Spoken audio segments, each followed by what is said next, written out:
اعوذ بالله من الشیطان الرجیم بسم الله الرحمن الرحیم. یو پیغام ورکول غواړم. څنګه چې تاسو ته پته ده چې په ناروې کې یو ډېر ظلم شو او زمونږ یو مسلمان رور یو ډېر زیات چې هغه ډېر غیرت کړی هغه ته زه سلوټ پیش کوم. زمونږ نعوذ بالله یو قرآن مجید چې هغه شهید کېدو یو هندو یو بامبړ به ورته زه ووایم.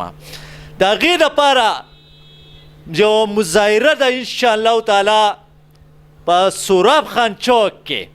که موږ هېڅ نور نشو کولی، مطلب دا دی ناروې ته موږ نشو رسېدی، خو زه په ناروې کې چې کوم مسلمانان دي په هغې کې بیا یو کس زموږ رور چې دی نو هغه ډېر ننګ کړی دی، ډېر بهادري کړې ده.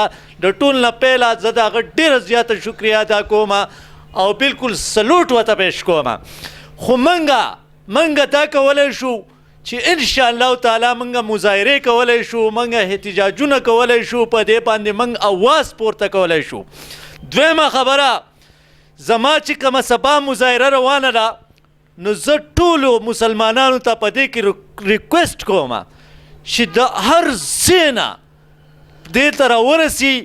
ټیم یاد ساتئ، په سوراب خان چوک کې سبا که خیري په 2 بجې او ټول کسانو ته دا اپیل کوم، دا ریکویسټ کوم چې ټینار چې څومره سیمان دي هغه به راوړئ او په دې سوراب خان چوک کې به داسې ځو. دویمه خبره زه تاسو ته دا کوم چې کاکا کولا هغه خو د نن نه نو چې د بالکل پرېږدی، هغه ختم. نورې خبرې چې دي هغه به په درنه کې که په احتجاج کې کوو انشاءالله تعالی. زه تاسو له د نن نه بلنه در کوم چې په دې احتجاج کې भरपूर शिरकत वकई और दा एहतजाज चिदे दा बिल्कुल कामयाब कई और इंशाअल्लाह ताला जे और वक्त याद साथई सूराब खान चौक इंशाअल्लाह ताला पर 2 बजे बांधे चिता 10 खलक राशि करा چې سوراب خان چوک سو چې جیټو روډ وسرم بلاک شي. زه تاسو ته دا ووایم چې دومره خلک راشئ چې په بلډینګونو کې هم کښېنئ، په روډونو هم کښېنئ. دا به انشاءالله تعالی یو پاور شو. انشاءالله دا به ناروې ته ښیو چې انشاءالله مسلمانان چې دي هغه یو موټی دي او دغه بامبړالو له به داسې میسج ورکوم سبا. خو تاسو ته دا پیغام در کوم چې زما پلیز زما ریکویسټ دی ټولو مسلمانانو رونو ته چې زما په دې احتجاج کې دا ستاسو احتجاج دی انشاءالله تعالی چې په دې باندې الله هم خوشحاله شي، په دې باندې الله ځکه خوشحاله شي چې تاسو راشئ نو انشاءالله دا قدمونه به ستاسو انشاءالله په نیکۍ په تله کې ثابت شي.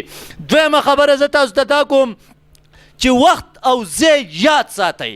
سبا په سوراب خان چوک کې په 2 بجې به دا مظاهره کېږي او زه ستاسو ټولو ته د نن نه ریکویسټ کوم چې یاره تاسو په ډېر ګڼ تعداد کې راشئ او دا مظاهره چې دا کامیابه کوي. خو هو چې د چا سره ټیلنار سیمان دي واورئ هغه به سبا راوړئ او A to Z دې ته به تیلی ووو او دا به سیزو.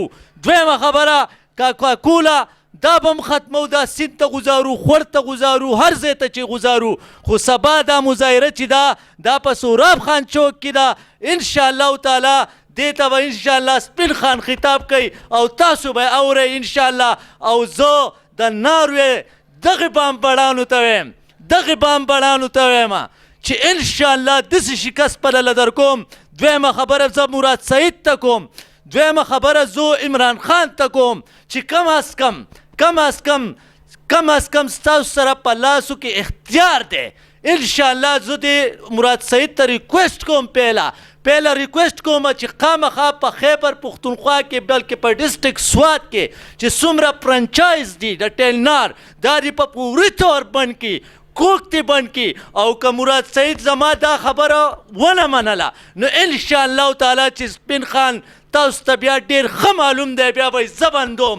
نو لاول زه مراد سعید ته هم ویم، عمران خان ته هم ویم، د وفاق کې چې څومره وزیران دي دې ټولو ته هم چې په خیبر پښتونخوا کې بلکې په سوات کې چې څومره فرنچایز دي د ټیلنار پوري طور باندې به دا ختمی او که دا زما به هم دا مطالبه نو زیاتې خبرې نه کوم ځکه دا میسج ریکارډ کوم.